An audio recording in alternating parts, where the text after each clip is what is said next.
estate in the Sierra Nevada mountains, so it is a rural but beautiful area. The county is not very large in population, just over 20,000 inhabitants, and now this is census of 2010. Can you imagine, in 1981? But it is very large in size, so it has a lot of land. Very sparsely populated, and many people have room to spread out, which means a couple of things: that there are tiny town police that can become, let's just say, that can become corrupt. Back in the 80s was a huge drug infestation in this country. I mean, Florida had the cocaine cowboys, and it wasn't any different. It was probably even wilder out there. Sue Sharp, she moved to the Plumas County with her 5 children in 1980, November 1980 actually. And what she was doing was she was trying to restart her life. With 5 kids, it's not easy to do. She had an abusive husband back in Massachusetts. She wanted to get away from all that.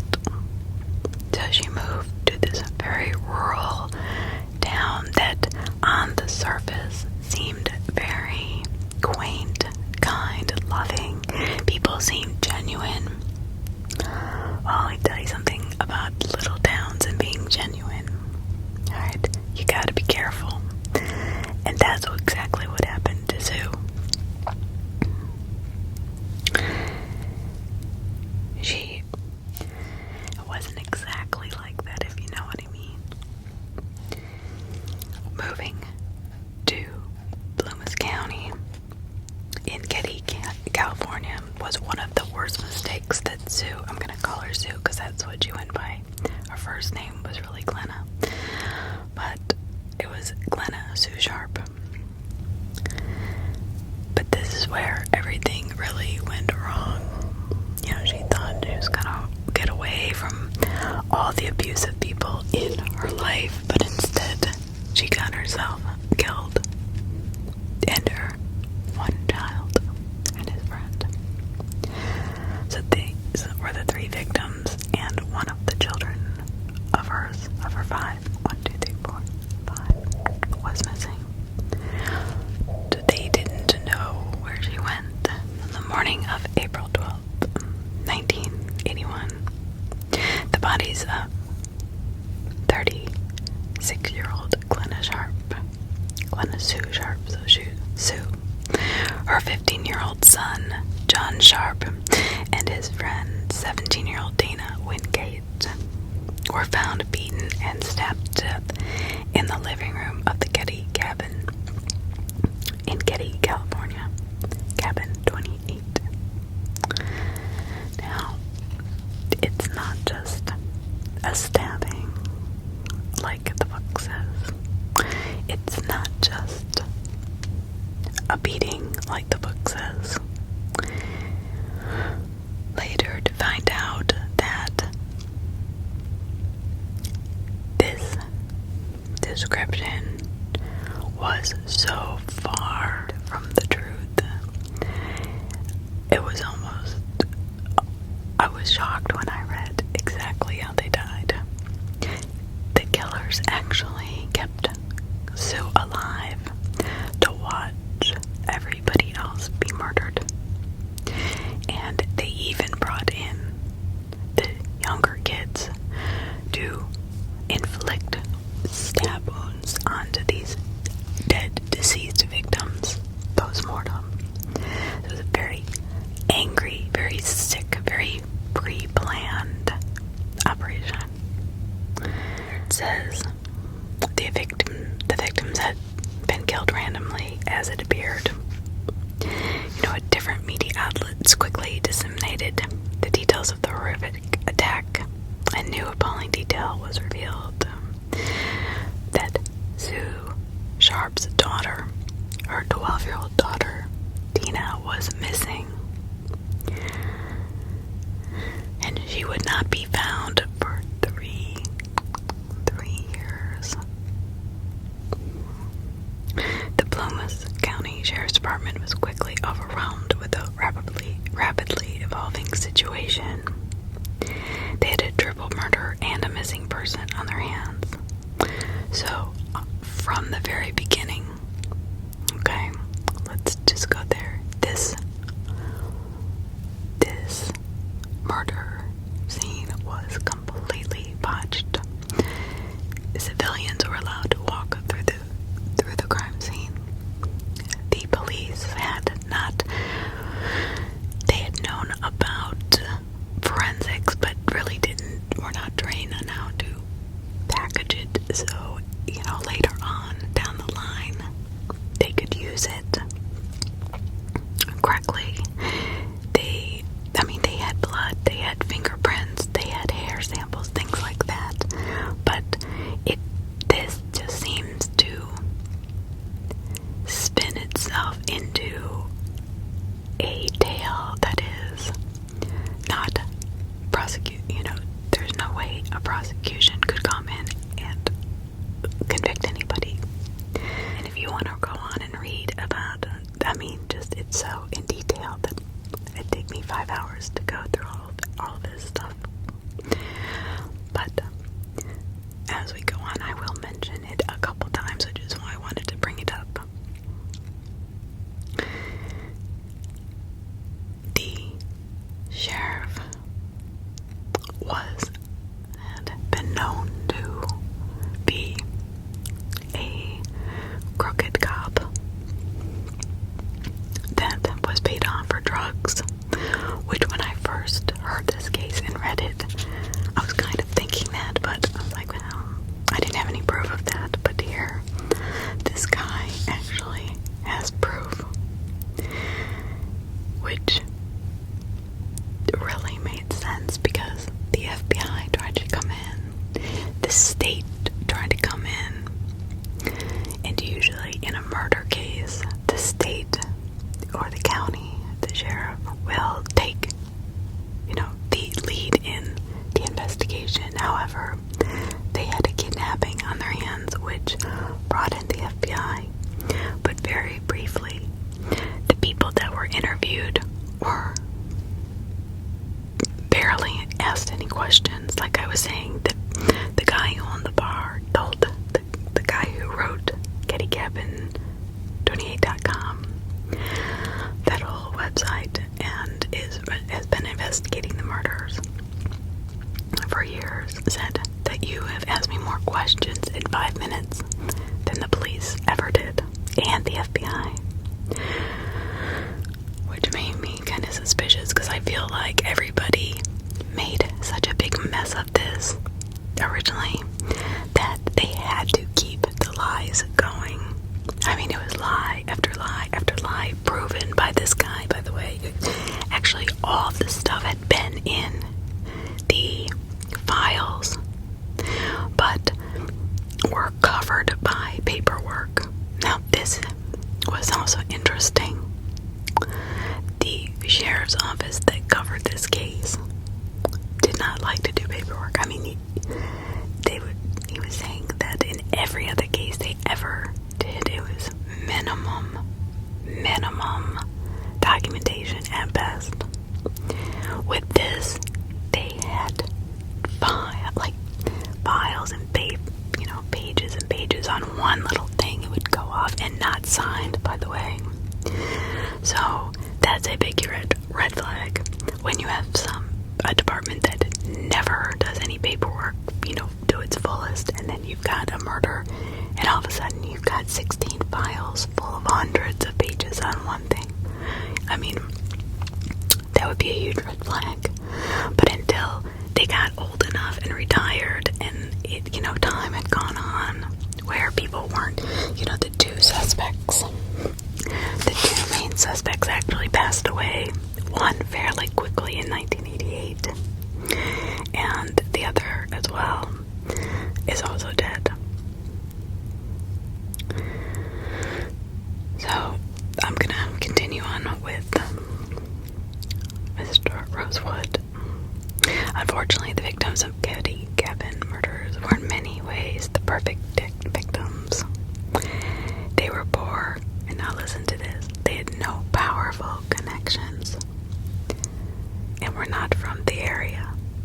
Okay, just like I said, why would you need powerful connections if you're just living in a town that's a quaint little town with nice little people? That's not the case here.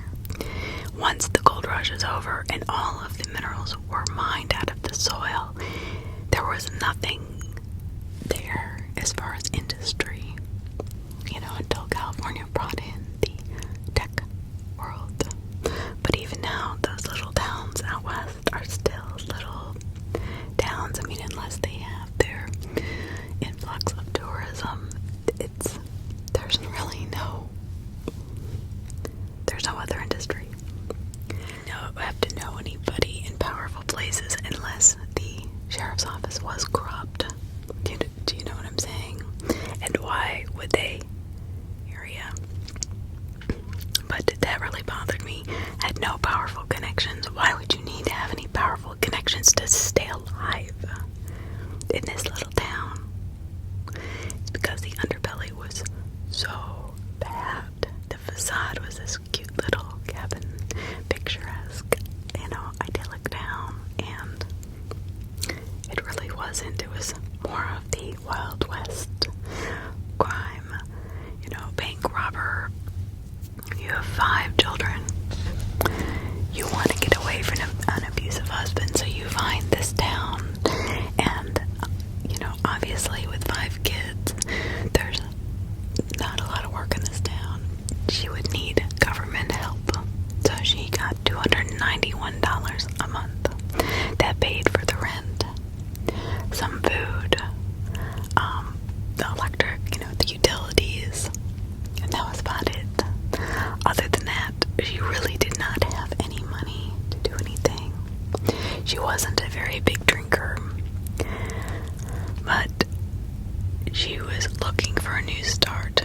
Now, if you think about that, if you can find a little town where you can hide away from the world and get a fresh new start, there will probably be other people who are doing the same, who are not just running away from an ex-husband, an abusive ex-husband. They're running away from bigger, more violent crimes. On the night of April 12th, 1981, or definitely in the morning, they aren't really sure. It could be, late evening, like around 11 on April 11th into April 12th. So the perpetrator of a murder is not immediately known to their detectives.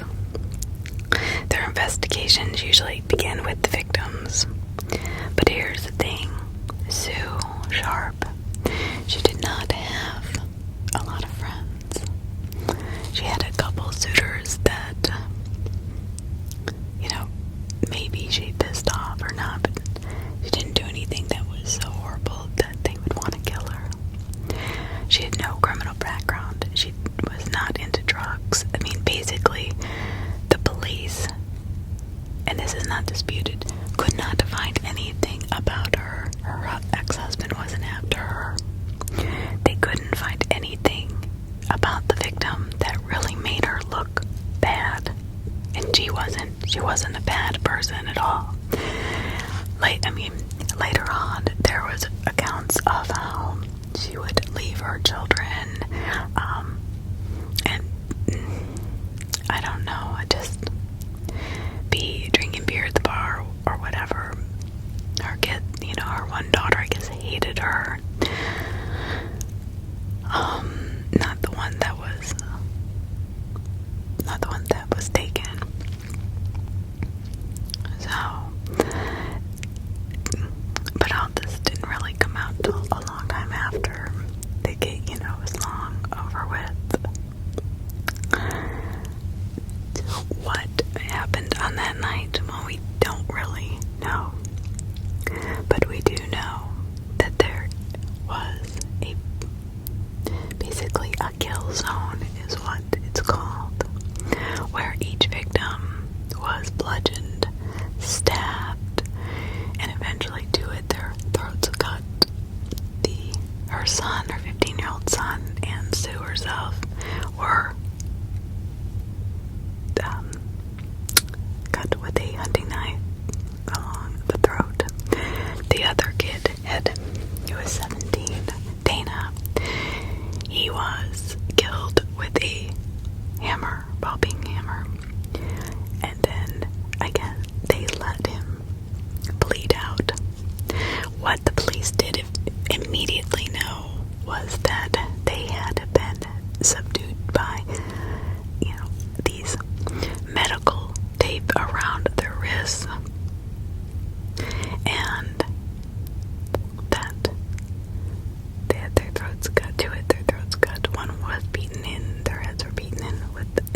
Sue's head was smashed in with some kind of blunt object as well. She was bludgeoned, the worst of them all. But all of them were kind of killed in this kill zone, so one after another. And they were kind of tortured in the way that they feel like, once DNA actually came around and they tested the types of blood. There was 3 or 4 different blood types. And all of this was on one pillow. So I put the picture of the pillow up. A hunting knife. Another knife, which is more of like a, not quite as sharp as a hunting knife, maybe a kitchen knife. And then the hammer, which by the way was never found. So, the only thing that police could really find about Sue was that she had money problems, but she wasn't in debt to any loan sharks. She wasn't a gambler. She wasn't a drug addict. She wasn't really a drunk. She didn't like to go out all that much because she just didn't have the money for it. There is no real motive that we can see on the surface. Now this guy who's doing research and has been for a long time on the Keddie murders does find out that there was an affair between Sue and the next door neighbor in cabin 26's husband. Now, this Keen, who was apparently Sue's best friend, was also best friends with the next door neighbor, the wife of the man she was having an affair with. But apparently this was the thing in this town. It was based upon sex. There was a lot of cheating going on, a lot of jealousy ensued, and that's where later on in 2000s, 2013, 2010, they start to see where when this guy takes over this case, he starts to realize that, oh my gosh, there's all this jealousy between because that's what her nickname actually was, Loon. She was crazy. Like batshit crazy. And she didn't like Sue because she knew about the affair. Not that she really liked her husband anyway, but it was just the point, I guess. But the sad thing is that all of these kids really suffer throughout this. That's who I really feel the worst for. She might have been involved in a love triangle, continues Rosewood. Usually in most cases, detectives are able to ascertain a motive fairly quickly, and the victims, what they were involved in. But, of course, this is not clear in the Keddie cabin murders. A look at the background of Glenna Sue Sharp, who went by her middle name Sue, revealed she was a divorced mother originally was from Connecticut, and her 14-year-old Sheila, 5-year-old Greg, Tina was 10 years old.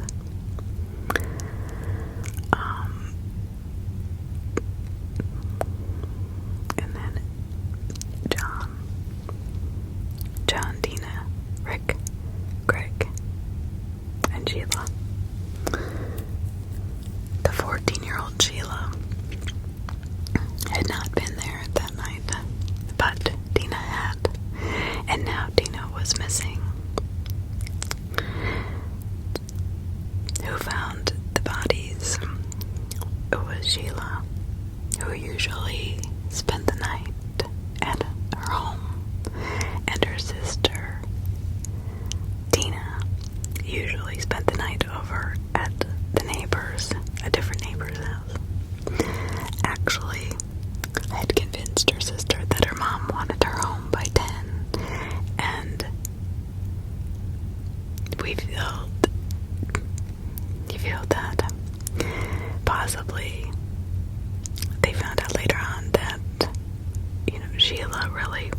her sister to be there instead of her, that Sheila was actually supposed to be there to help subdue the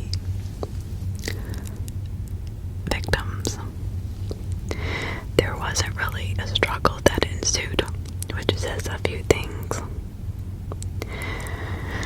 The victims are tied up and their hands are bound with this cord that is tied in these really very intricate knots, suggesting that the perpetrator or perpetrators had practiced the knots, or that they came from a background or a job that required them to know how to tie very intricate knots. But whatever the case, that's what they were subdued with. And it was found out later that the police had originally been told that none of these things were actually in the victim's home. She did not have the hammer. She did not even have a hammer. She did not have the medical tape, and she did not have the rope. So it came from somewhere else. The police did originally immediately think, okay, well, it had to be more than one person, because apparently Sue had been attacked first. And then the two boys who were out, Dana and her son, her 15-year-old son, which is John, they were out, and they had been across town with a gal that, a 27-year-old gal that Dana had been fooling around with, apparently, and this gal had promised them a ride, but for some reason reneged on that.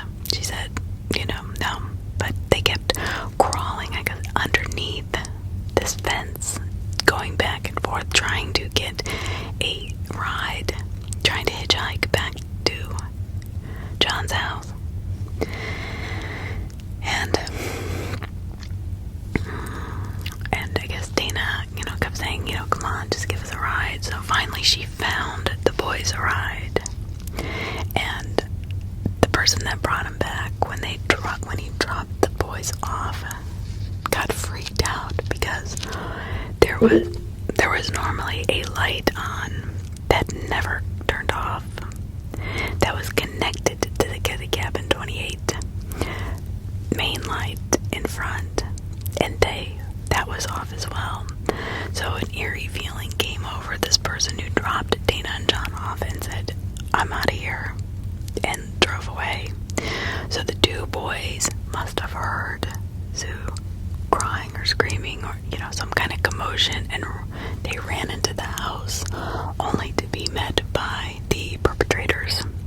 And that's where I was going with this. The police had almost immediately thought there had to been more than one, because there's no way one person could have subdued all three people immediately. Which is why later on they find out that they believe Sheila was supposed to be there to help. And I also I was thinking that, hey, these people must have known them, because if you don't know somebody and they're in your house, you're going to be more likely to go, "What the hell are you doing? Get out the house. You're hurting my mom," and run out the door. But instead, must have been people they knew or felt that they could, talk to, they were friends with. That's what I'm thinking.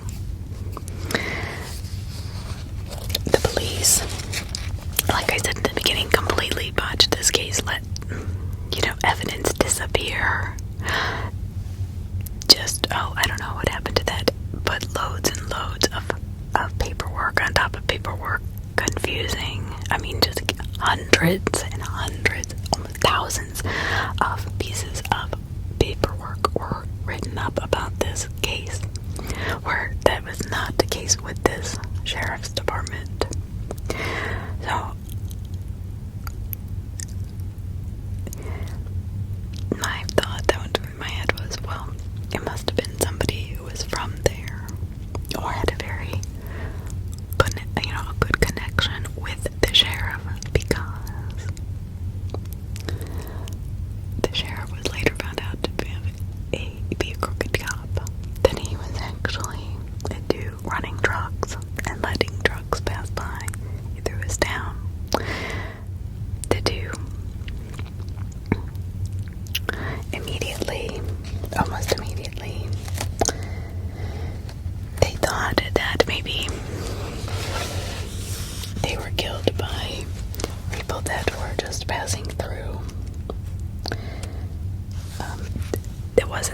husband.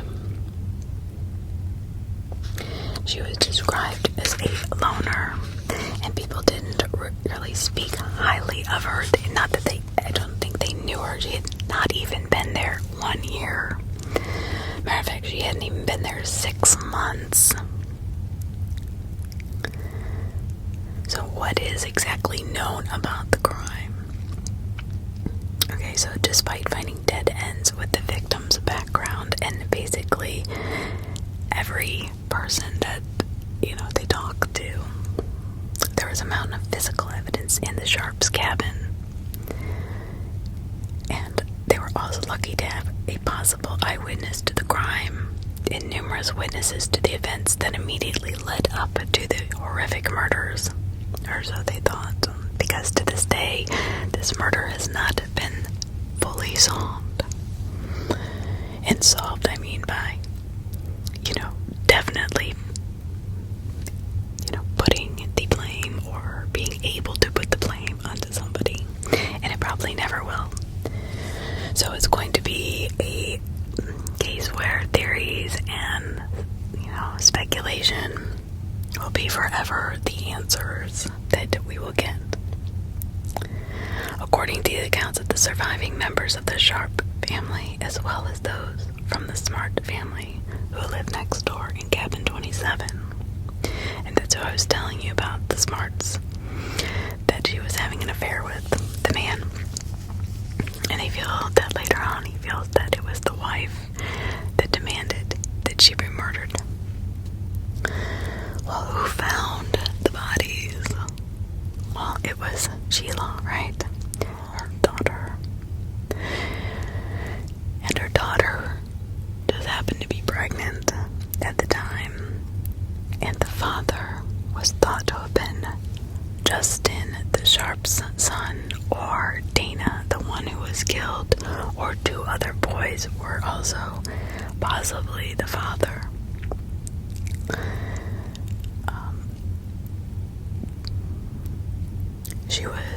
She had never spent the night over at these people's houses before, and she got up first thing in the morning and ran to her house to say she was going to get clothes for church, and of course runs into this big mess.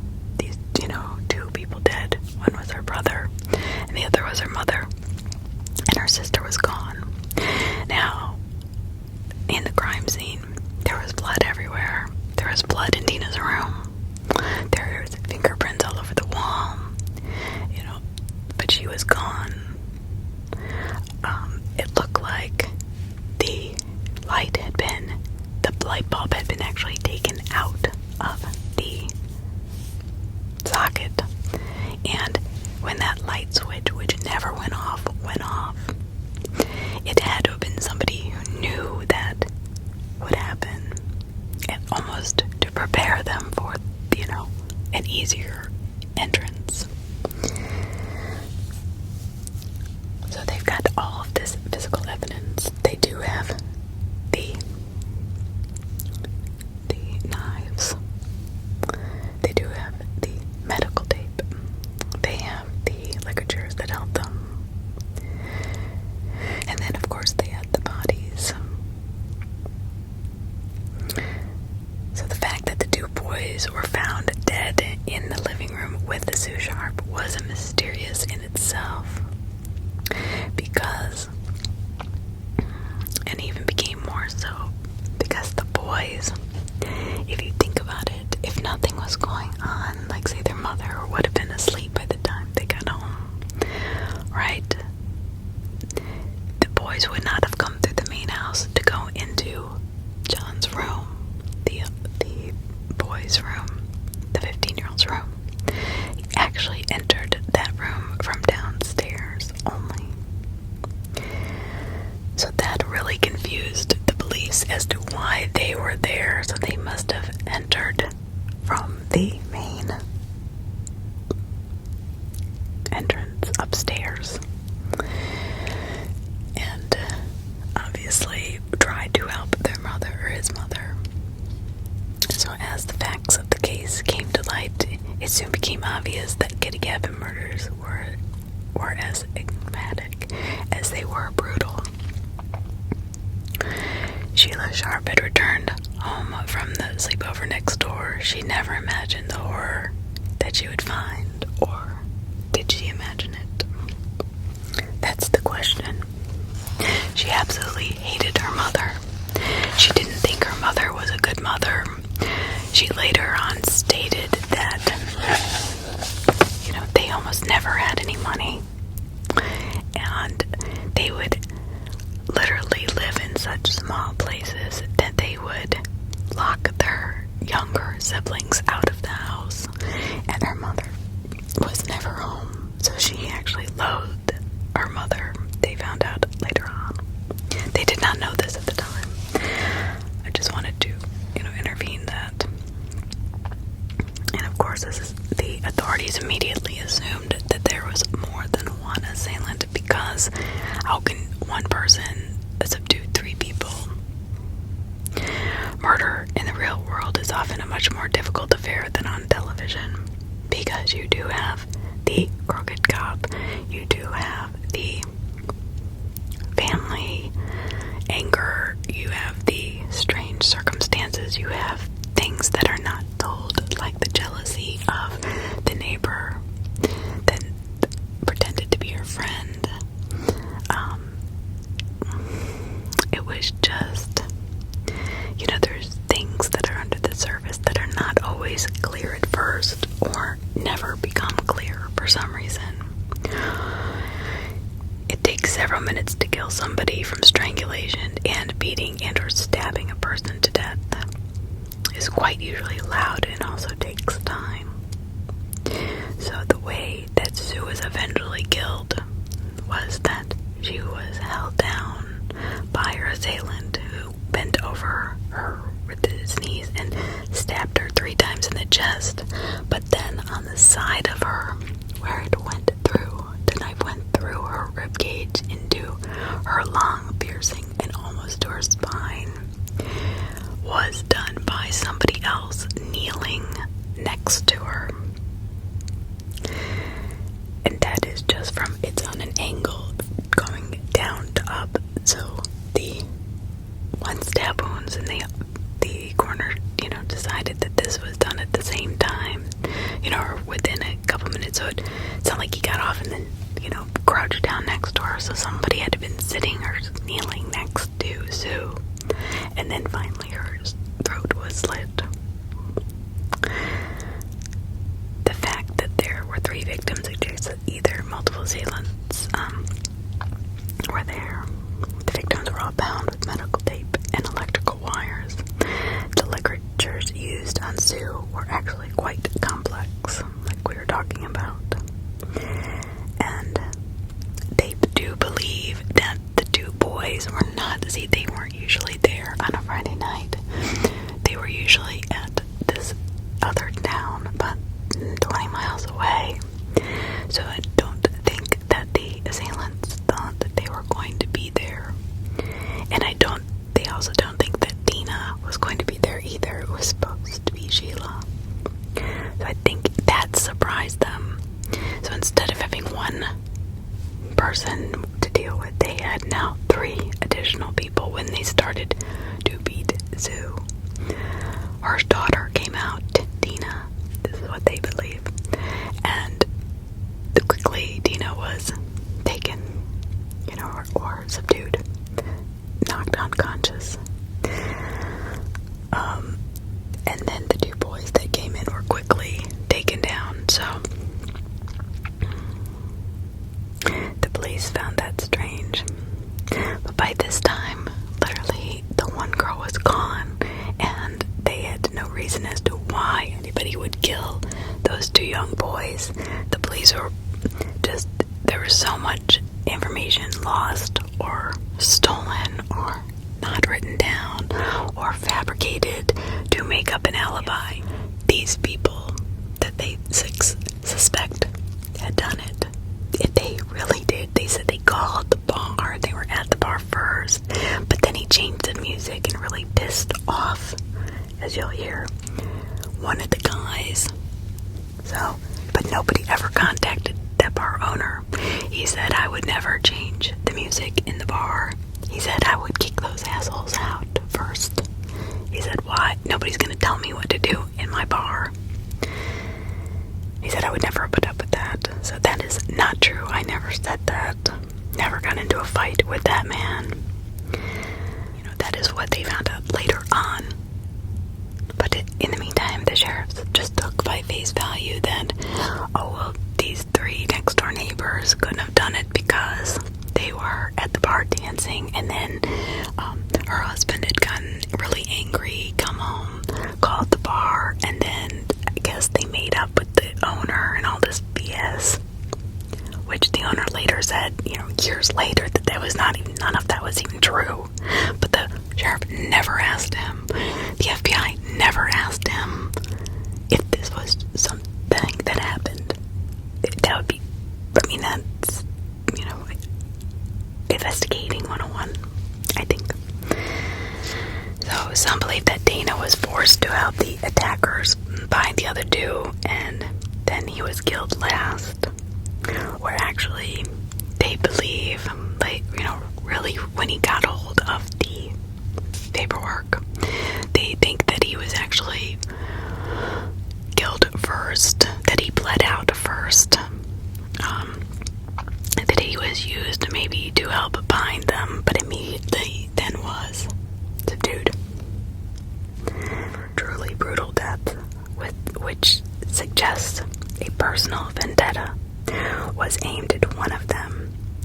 But since the boys were so young, and they were not supposed to be there that night, the police did believe that it had to have been Sue who the vendetta was aimed at. But all will be discussed more below. Determining a motive for her murder has been very elusive over the years. A crime of truly horrific proportions took place in the Sharp family cabin on the night of April 11th or the early morning of April 12th, which left the local authorities initially both baffled and alarmed. Or were they? I think they were so overwhelmed anyway. Let's take out the fact that one was corrupt. The one sheriff was corrupt. I think they were way in over their heads, and they wanted, you know, they didn't want anybody else in. They didn't want the feds in. They didn't want the state in because they didn't want, the, you know, all their other shenanigans to be found out. So they did a lot of hiding and covering up just because they didn't want to bring in the state or the FBI to really look at this case. That's what I believe. The sleepover that Sheila returned from was in cabin 27, which was located next door, only about 15 feet away. So you're telling me that nobody in cabin 27 heard anything at all? The victim screaming, thuds of the bodies, or perhaps the killers leaving the scene of the crime. Even more amazing was the fact that 3 children were asleep in the next room over in the same house that the murders took place. When the Plumas County Sheriff's Department cleared the crime scene, they soon discovered that Greg and Rick Sharp, along with the neighbor boy, 12-year-old Justin Smart, now that's the son of the woman and the husband that Sue was having an affair with, the husband that Sue was having an affair with, and his wife, Loon, because she was literally crazy. And that was later found out that wasn't discussed immediately. But here's these young children that didn't hear anything. When the Plumas County Sheriff's Department, the deputies had pulled the 3 boys from the windows, they were stunned to learn that none of them heard any commotion during the night. They apparently slept through the entire event. Once authorities learned what had happened, they were faced with another problem. Dina, her daughter, was missing. In the weeks, months, and years following the Keddie cabin murders, the local authorities were criticized for not doing more to find Dina and taking too long to begin the search. Once the search began, efforts were made to find the girl. With 1981 technology, helicopters, dogs, horseback search teams, and a distribution of Tina's pictures on flyers around the area were all employed to find the girl, but all to no avail.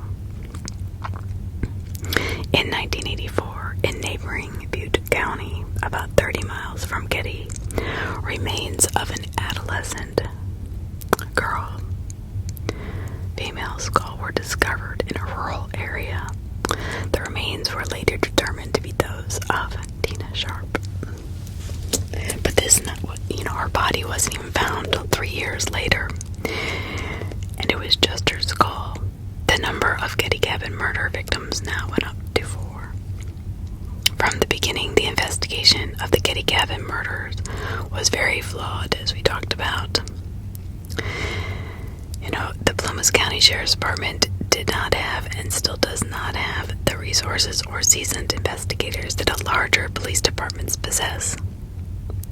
But, like we were talking about, their investigators made a number of major mistakes throughout the investigation pertaining to witness interviews, crime scene investigation, evidence storage, and the search for Tina. Those who have followed the case over the last 35 years points to the mistakes of the Plumas County Sheriff's Department as the primary reason why the case has never been solved, and I agree. One of the biggest problems was the Eyewitness Accounts by Justin Smart, the son. He had a bunch of different claims, but his first claim was during his first interview with the sheriff's office, and he had claimed to see 2 white males leave cabin 28 sometime during the night. Sketch artists were brought in, and composites were created of the 2 possible suspects. And I'm thinking that, oh boy, it was probably his dad and his friend Bo, this other guy he hung around with, because immediately after the composites were sketched, I can't even find the composites. I found one picture, it was blurry, but the Smart store began to change immediately.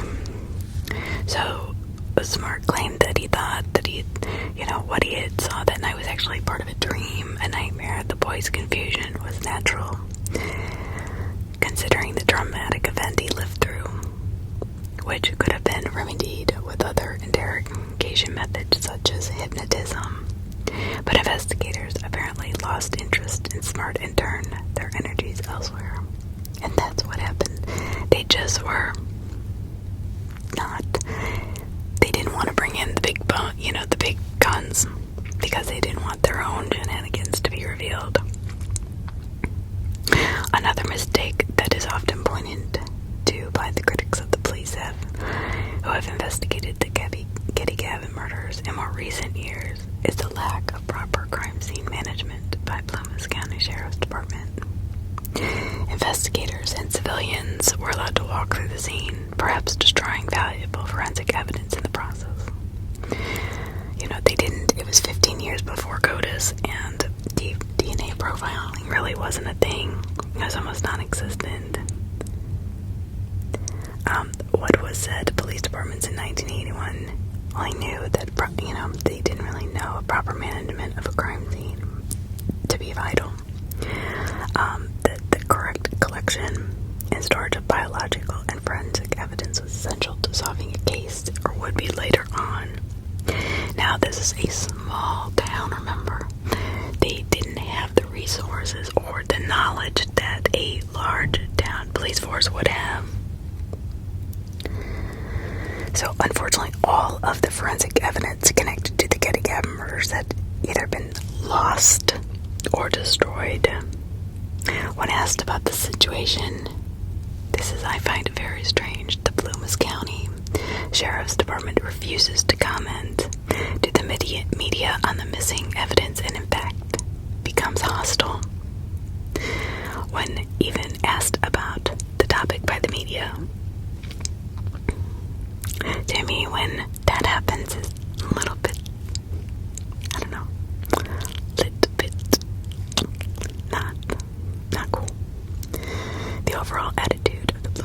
County Sheriff's Department towards the media and outsiders has been viewed as mysterious, suspicious, and by many has raised several questions.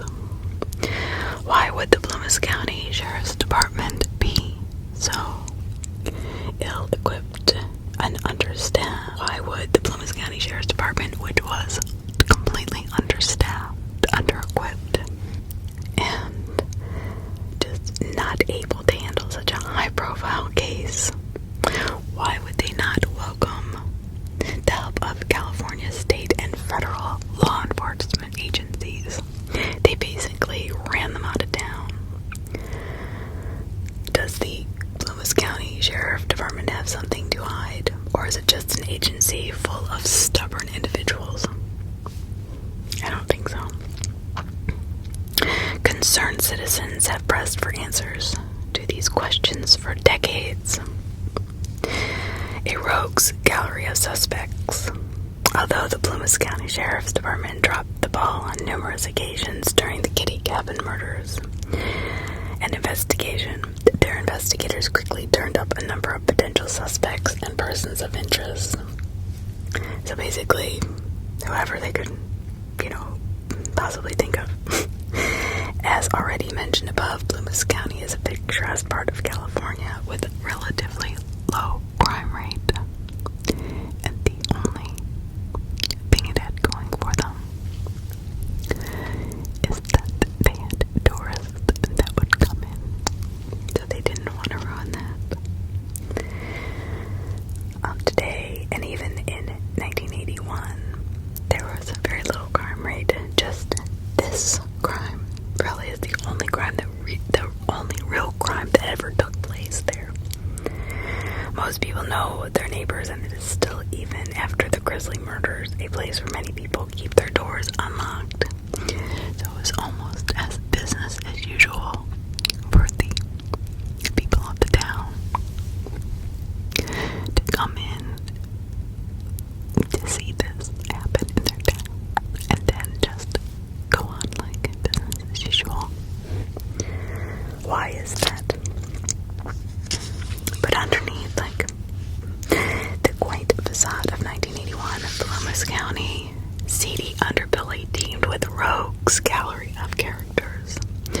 The investigation quickly revealed that Plumas County was home to an ample number of drug dealers, bike gang members, sex offenders, ex-convicts, and various other local toughs. Truly, Plumas County in 1981, in many ways, looked less like a Norman Rockwell painting than it did a setting in a rural crime drama, such as Justified or Banshee. First, there was Tina's teacher, who is said to have an unhealthy interest in the girl, and actually later on was convicted of a sex crime and is a registered sex offender in the state of California. Then there was Robert Silverium Jr. Silveria was also known as the Boxcar Killer. Was a train-hopping hobo who was associated with the violent hobo gang, Freight Train Riders of America, FTRA. Silveria earned quite a reputation among his fellow FTRA members by killing at least 9 people throughout the western United States. Silveria was known to be in Plumas County in 1981 and claimed one of his victims not far from the Keddie Cabin murder scene. So that was another crime that did take place. As you can see, it wasn't a perfect little town. A couple of local toughs, DJ, Lake, and Tony Gradakis, were also considered suspects by law enforcement and still are to some who continue to follow the case. Sue's former boyfriends were also looked at, along with other sex offenders and drug dealers who lived within a stone's throw of Cabin 28. All of these people that could have been part of the murders, who had a very bad background. She moved right into the middle of this town, not knowing this. If Sue had known this, I doubt her family there to get away from an abusive husband just to move into the wild, wild west, basically. A serial killer, drug dealers, big drug dealers, gang members, bike gangers, members, local thus, and our next door neighbor that she was having an affair with, his best friend who said he was a police officer, actually was a gangster from Chicago. So he was running from the law, too. Martin Ray Smart, her boyfriend, or the man she was having an affair with, was the father of Justin Smart, and the husband of Sue Sharp's friend, Marilyn, or Loon. They call her Loon because she was so crazy. The Smart family lived in cabin 26 with one of Martin's friends, a Chicago native named Bo Betty. The Smart and Sharp families were all but appearances good neighbors. The children apparently all got along and played with each other, and the adults were also friendly and would occasionally go out together. But a number of circumstances quickly made Martin and his friend Bo prime suspects in the Keddie cabin murders. Some of Justin's recollections on the night of April 11th seemed to implicate his father, and when investigation was pursued, questioning the child more, and indicating Martin was actually a suspect. They were left with even more questions because the boys started saying, no, it was just a dream. According to Martin's statements to the Plumas County Sheriff's Department, he, his wife, and Bo Betty had stopped by the Sharp home on the night of April 11th to ask Sue to join them for some drinks at the local bar. Sue declined, and they left. Apparently, Marilyn was wearing a very long white dress to go dancing in, and I guess danced with her husband to song after song, really, and they were playing country music.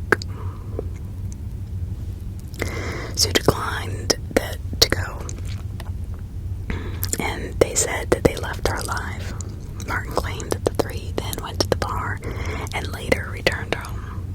They sounded believable to investigators, right? But it soon became a problem when Marilyn and Bo's stories diverged from Martin's.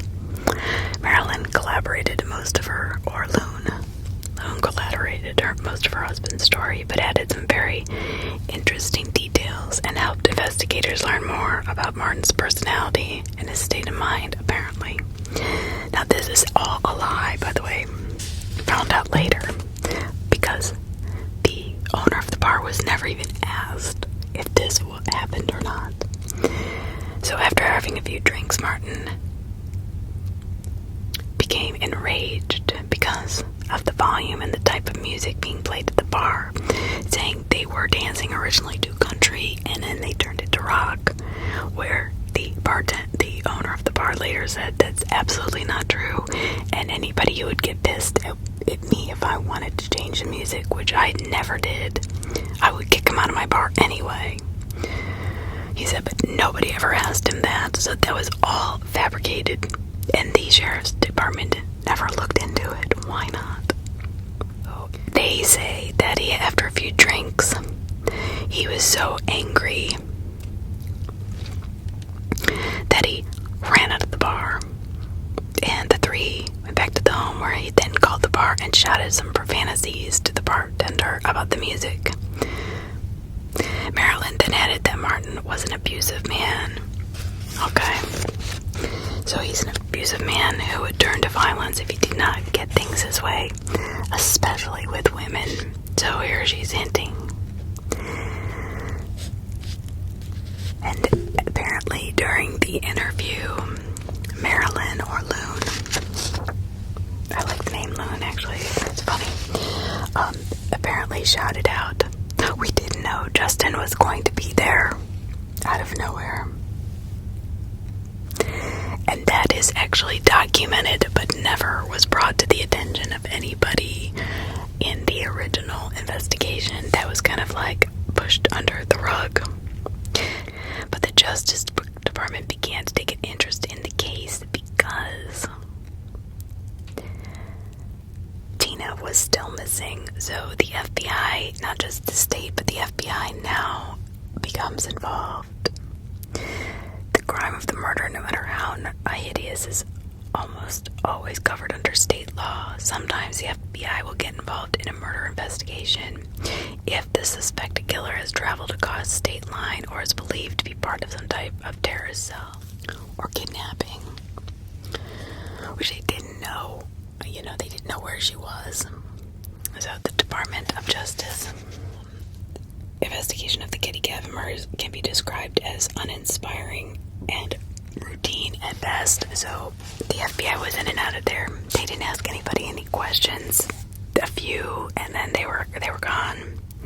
Martin Smart was brought into their offices in Sacramento, as was Bo Bobetti, and they were both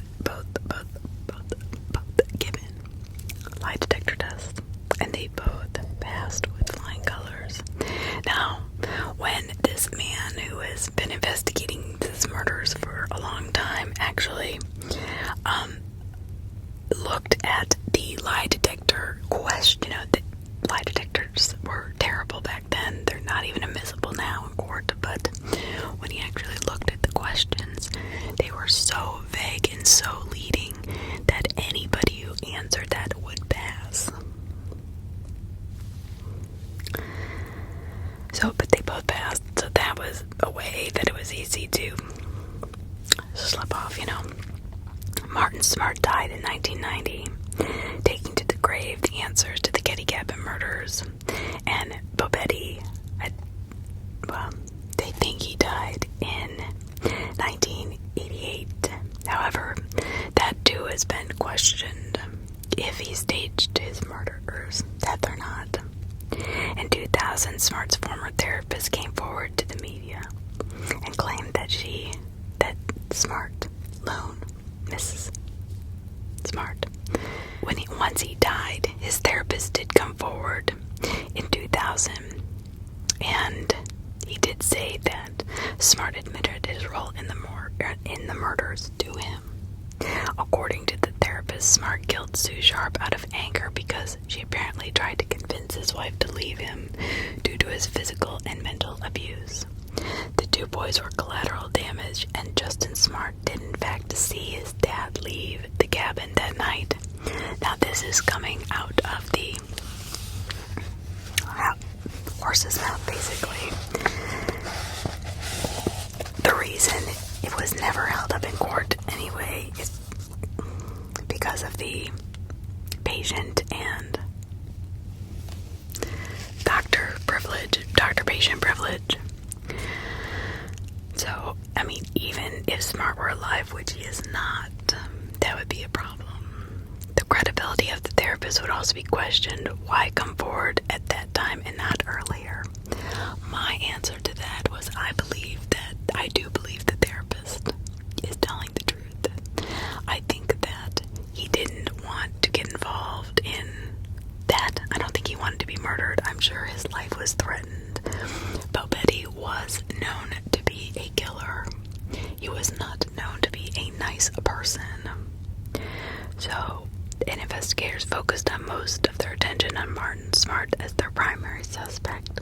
However, his friend, Bo Bobetti, or John Bo Bobetti, looked like he may be good as the second man seen outside cabin 28 on the night of April 11th, 1981. As stated above, Bo Bobetti was with Martin and Marilyn Smart on the night of the murders, drinking heavily at the local bar and the Smart home. When he's questioned by investigators, Bobetti gave numerous conflicting and strange stories. That was another thing, that it was so bizarre, and the story that these people weaved was really crazy. It really was. For instance, he gave different times, considering when he and the Smarts were at the bar in order to fit in an alibi. For some reason, he told police that he was impotent. So, out of nowhere, he yells, "I'm impotent." Now, does that mean because they raped the young girl and he was trying to not to be accused of that, fearing that the body body would be found. And Bobetti would have no reason to tell the police about his erectile dysfunction unless he was attempting to alibi himself for a rape or attempted rape of either Sue or Dina. Bobetti also told investigators that he was a former police officer, which he was not. He was a mobster in Chicago. But that did not take any rocket scientist or superior investigating to realize that that was not the case. And Bobetti was the furthest thing from a cop. He had a record of violence and was a known associate of notorious Chicago hitman Jim Rainey. Bobetti, like Smart, was called into Sacramento, passed the polygraph exam, but it was they were so easy and so leading that it was, like I said, anybody could have passed with flying colors. If Bobetti was involved in the Keddie Cabin murders, he escaped justice in this world when he died in 1988. Perhaps one of the most interesting and bizarre twists to the Keddie Cabin came a few months after Dina Sharp's skull was discovered. Now, this is really interesting. An anonymous call came into Butte County Sheriff's Department, right? That claimed that the recently discovered human skull was that of Dina Sharp. How did he know this? Or she? And the phone call proved to be the key to identifying the skull and therefore determining what happened to the missing girl. However, nobody will ever know what's determined or what happened to her because those files were lost, magically lost, and the tapes, and a backup was made, but they were all lost. All they needed were those three, they had a backup tape and the information on how she died, and it would have solved at least that case, given some of the remaining family members some kind of,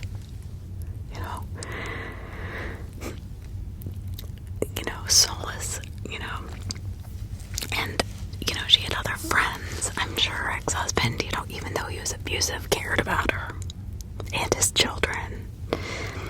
For some reason, law enforcement, whose identity remains unknown to the present day, like I said, lost both the original and the backup tape. Very convenient. It seems as though someone or something wants the Keddie Cabin murders to remain a mystery. I believe that because there are still people possibly alive that were supposed to be a part of it or are a part of it. That's why they have not been solved. So the Keddie Cabin murders today.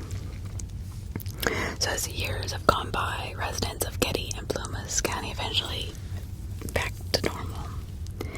But I don't think it took them very long. I think most of the locals knew who did it, to be honest. The memories of the horrendous crimes began to recede in the minds of most people, and actually the house has been demolished as of 2004, erasing forever any physical reminders of horrors that took place there in 1981. What happened was this cabin became like almost an attraction for young amateur ghost hunters and people looking for a cheap thrill. But not everyone has forgotten about the Keddie Cabin murders. Oh, I can't get that. That's a mouthful, I guess. With the gaze of, kind of refreshed with tech-savvy individuals becoming intrigued with this, for reasons beyond simple curiosity or macabre fascinations, like the gawkers mentioned above, like the kids and the people that would come for silly reasons. The recent generation of interest in the Keddie Cabin murders has seen some talented filmmakers and investigators who have taken upon themselves to get the bottom of this bizarre mystery. Documentarian Josh Hancock wrote a book and produced an accompanying film in 2008 titled Cabin 28, The Keddie Murders. Hancock explores several of the mysterious issues of the case, described above in this book, and offers his own take, which I've given you a lot of, on who he believes committed the murder. There was also a website. There is also, and I went to it. It's very good. And Keddie28.com, Keddie 28.com. If you're interested, you've got to read this. It makes so much more sense. And that serves as a clearinghouse of ongoing investigation and allows those interested to give their own opinions on the message board. So unfortunately, the Keddie Cabin murders may never be solved. But, like Josh Hancock, will uncover definitive proof that reveals the killer or killers. And this is interesting. This is very interesting. Justin, the son of Loon, or Marilyn, however you want to look at her or call her, has been emailed or contacted by Josh Hancock. And Josh Hancock has said, look, why would you back up your mother? She was so cruel to you. She was not nice woman. And he just goes into Josh about how horrible of a person he is, and F this and F that, and it's very interesting to read his response because, he says, oh, you're slandering me, and Josh says, well, I'm not slandering if it's the truth, so, what's your problem? We just want to know the truth. Obviously, he didn't commit the crimes. However, DNA was taken from the bodies.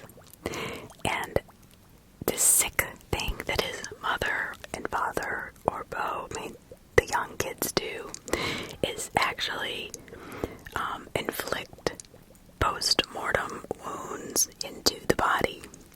So I hope to God that these kids did not have to actually kill the victims or stab them while they were alive, but it does look like they did take some apart, especially Justin. And also Sheila being pregnant from God knows whose baby. Nobody really knows who was the actual father. And the fact that she had never slept over that house, and only Tina had, and Tina's the one who disappeared. There's a lot of things that could have been, should have been basic investigation or techniques, questioning the bar owner, asking around, talking to the people of the town. Nobody was really, ever questioned. Whether it was because of their own little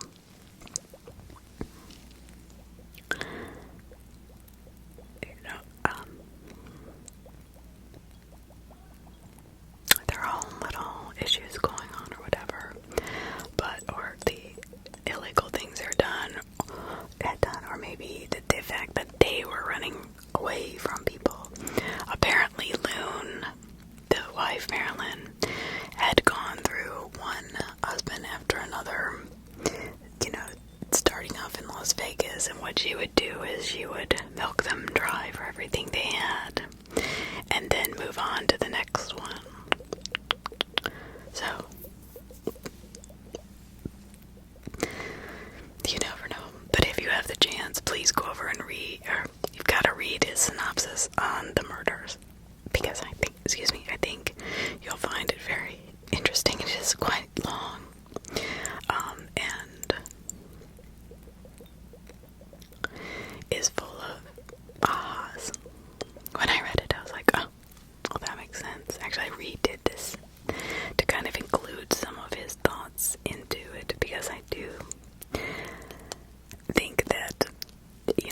everybody should read this email sent by Justin and received sent by Josh and received by Justin, and his responses. They're so ambiguous and they don't say anything, just they start calling Josh an idiot and just stupid stuff, saying you're an liar and this and that. But, the fact that it kind of goes through what he thinks, what happened, how the murders took place, and that the kids were collateral damage, the two boys.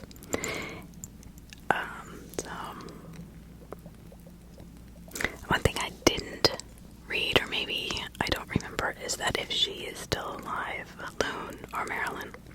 So I'm not sure. Don't quote me on that.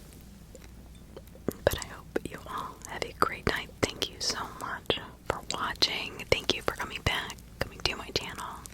I hope you enjoyed this kind of description of the Keddie Cabin murders. I mean, it's always kind of been a case that has interested me so much. I think I've watched every true crime on this, so I wanted to do a little bit different take on it. Because I do see tons of flaws in this investigation, tons of them, and really everybody saw that.